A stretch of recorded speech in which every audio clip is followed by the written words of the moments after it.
Estamos aqui conversando com o professor Francisco Ventura Ramos, que é o presidente do INA, Instituto Nacional de Administração aqui em Portugal, que nos recebe aqui para essa visita aqui, para falarmos sobre aspectos da formação do administrador público aqui em Portugal.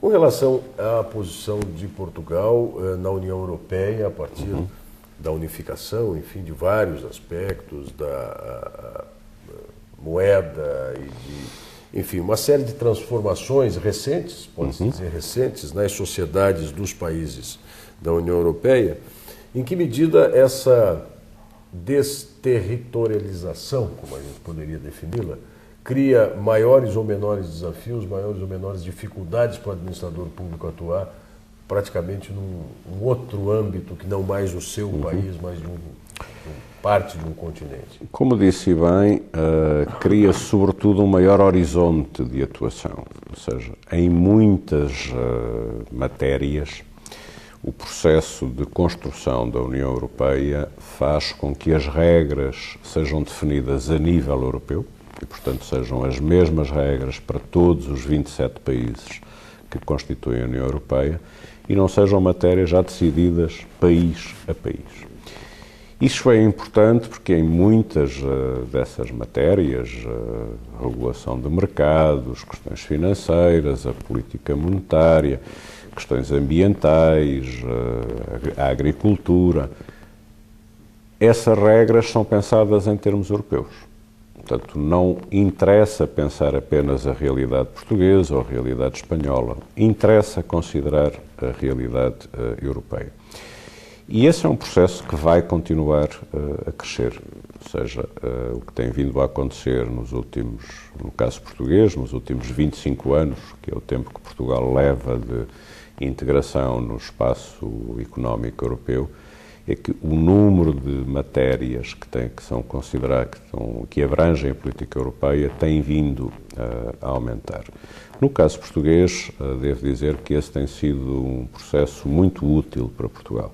Portugal tem beneficiado muito da integração europeia, não apenas por uma questão de fundos que recebe da União Europeia, mas sobretudo pela exigência que isso acarreta. Não é mais possível trabalharmos apenas com o horizonte em Portugal, e Portugal é um país pequeno, apenas com 10 milhões de habitantes, portanto com um mercado limitado e reduzido, mas o processo de integração europeia faz com que olhemos sistematicamente para a Europa e tenhamos que nos comparar com os melhores da Europa e, portanto, em regra, dos melhores do mundo. E esse processo de exigência tem sido muito positivo.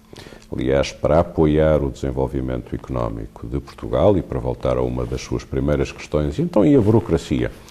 Exatamente nos últimos anos tem sido desenvolvido um programa de combate à burocracia, chamado o Simplex, exatamente para simplificar procedimentos, seja procedimentos ligados ao cidadão comum, cada um de nós, seja às empresas.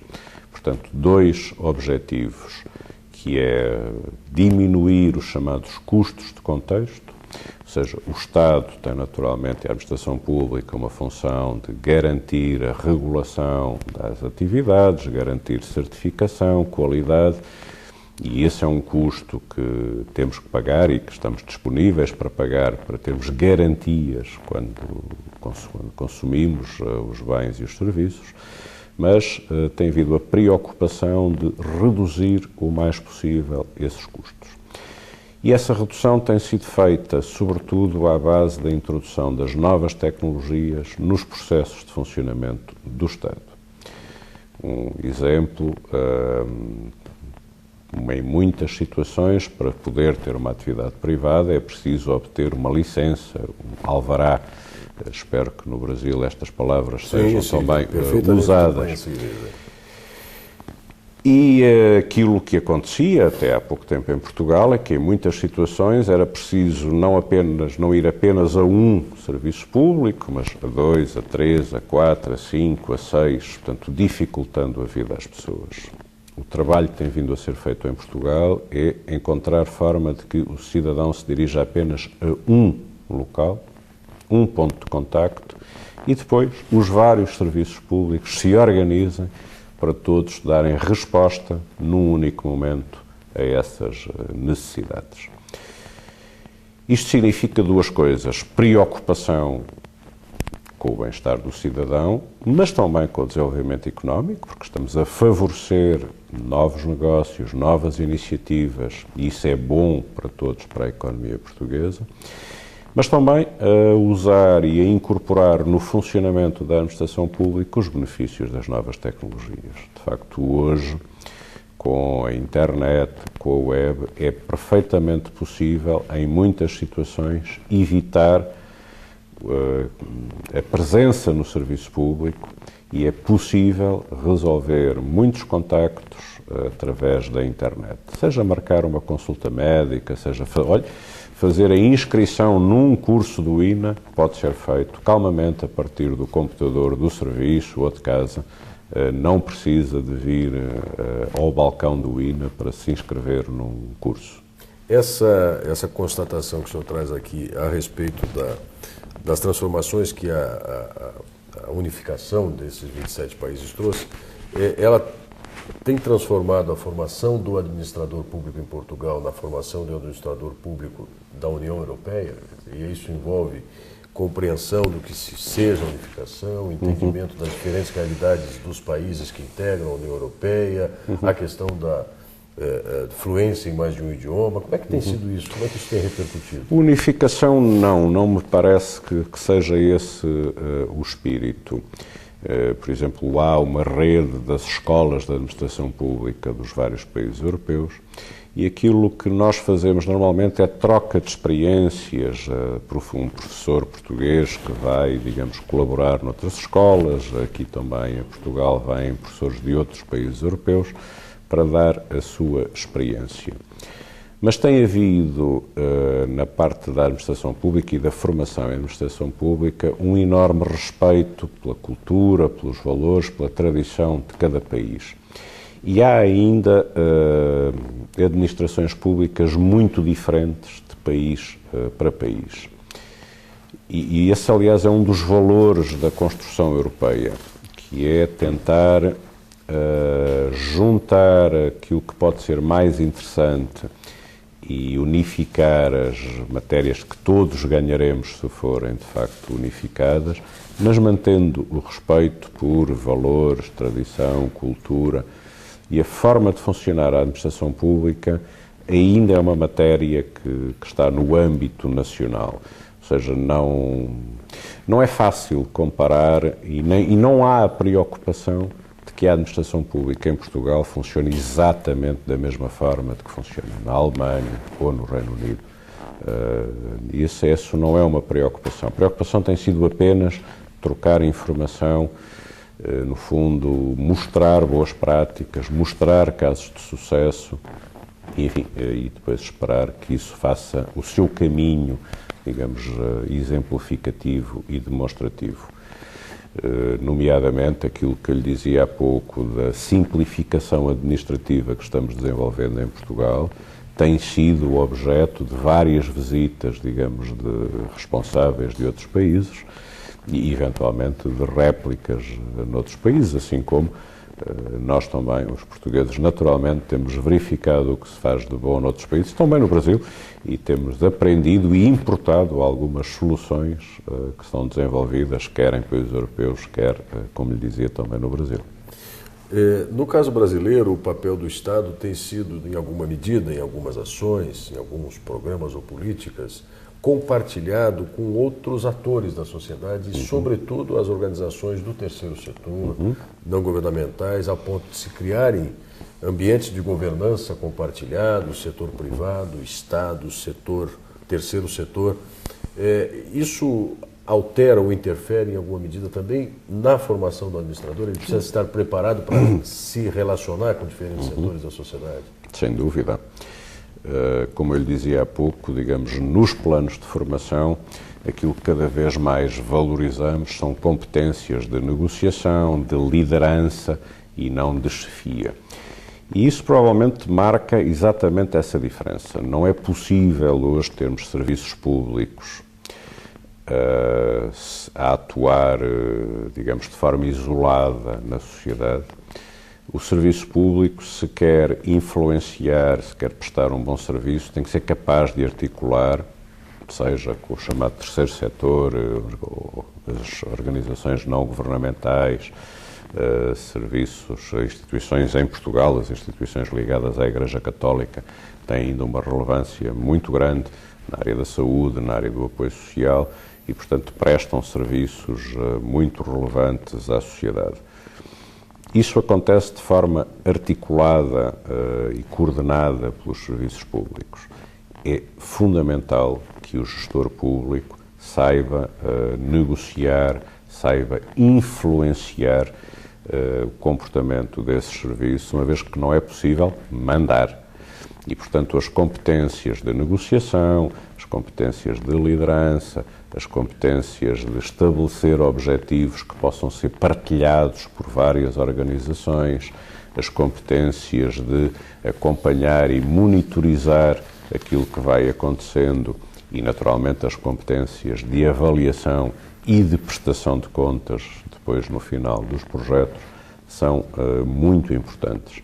E, na prática, no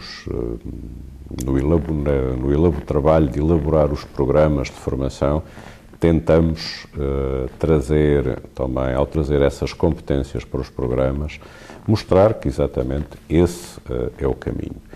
E é o caminho porque a sociedade moderna é de facto uma sociedade complexa.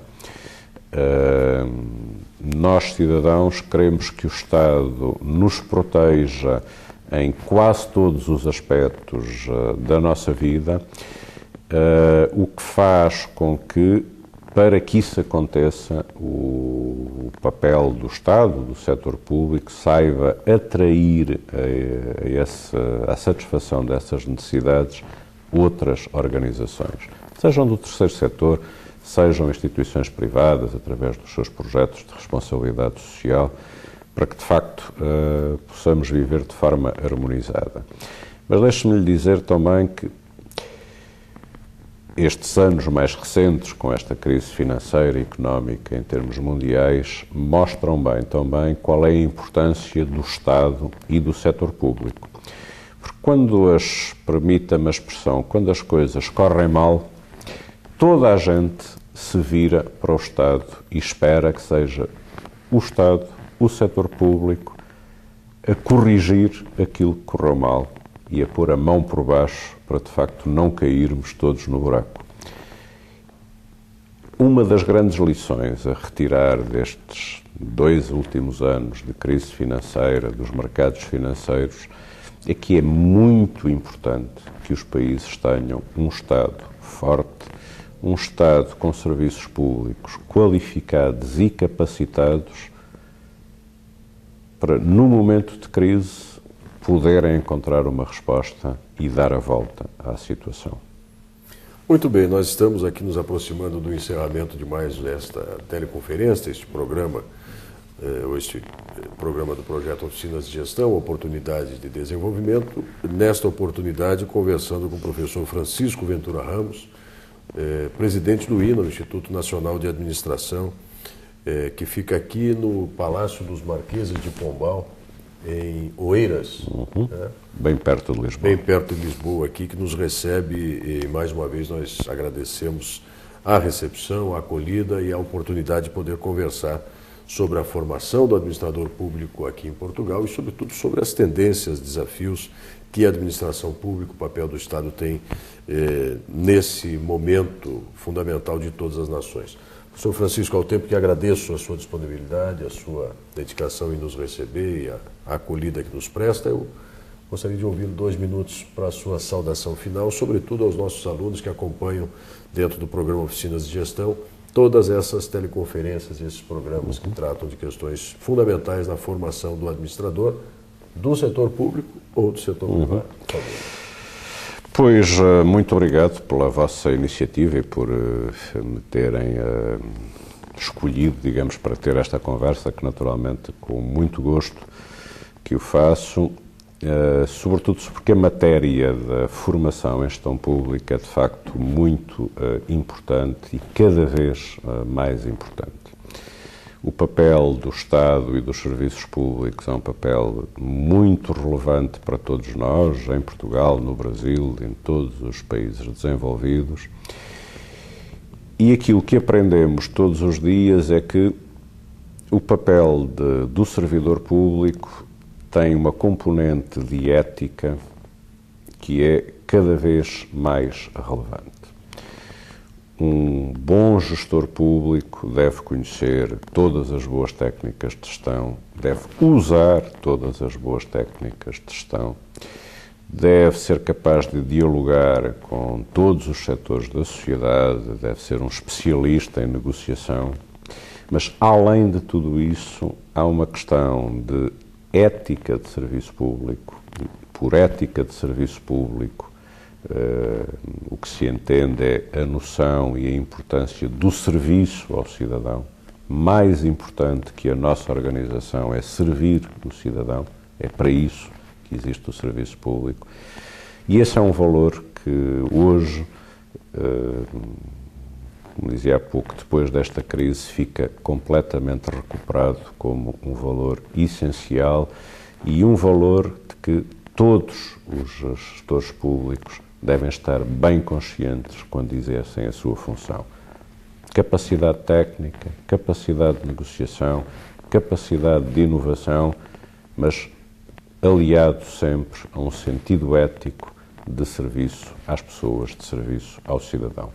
É um valor muito importante para um dirigente público e é um valor que normalmente nos deixa satisfeitos quando depois de um dia de trabalho sentimos que fomos capazes de realizar no dia-a-dia esse comportamento ético. Professor Francisco, mais uma vez, muito obrigado. E a você que nos acompanha também. Já sabe, mais informações e a programação completa, a agenda dos programas, você acompanha no endereço eletrônico oficinascad.ufsc.br. Até a próxima.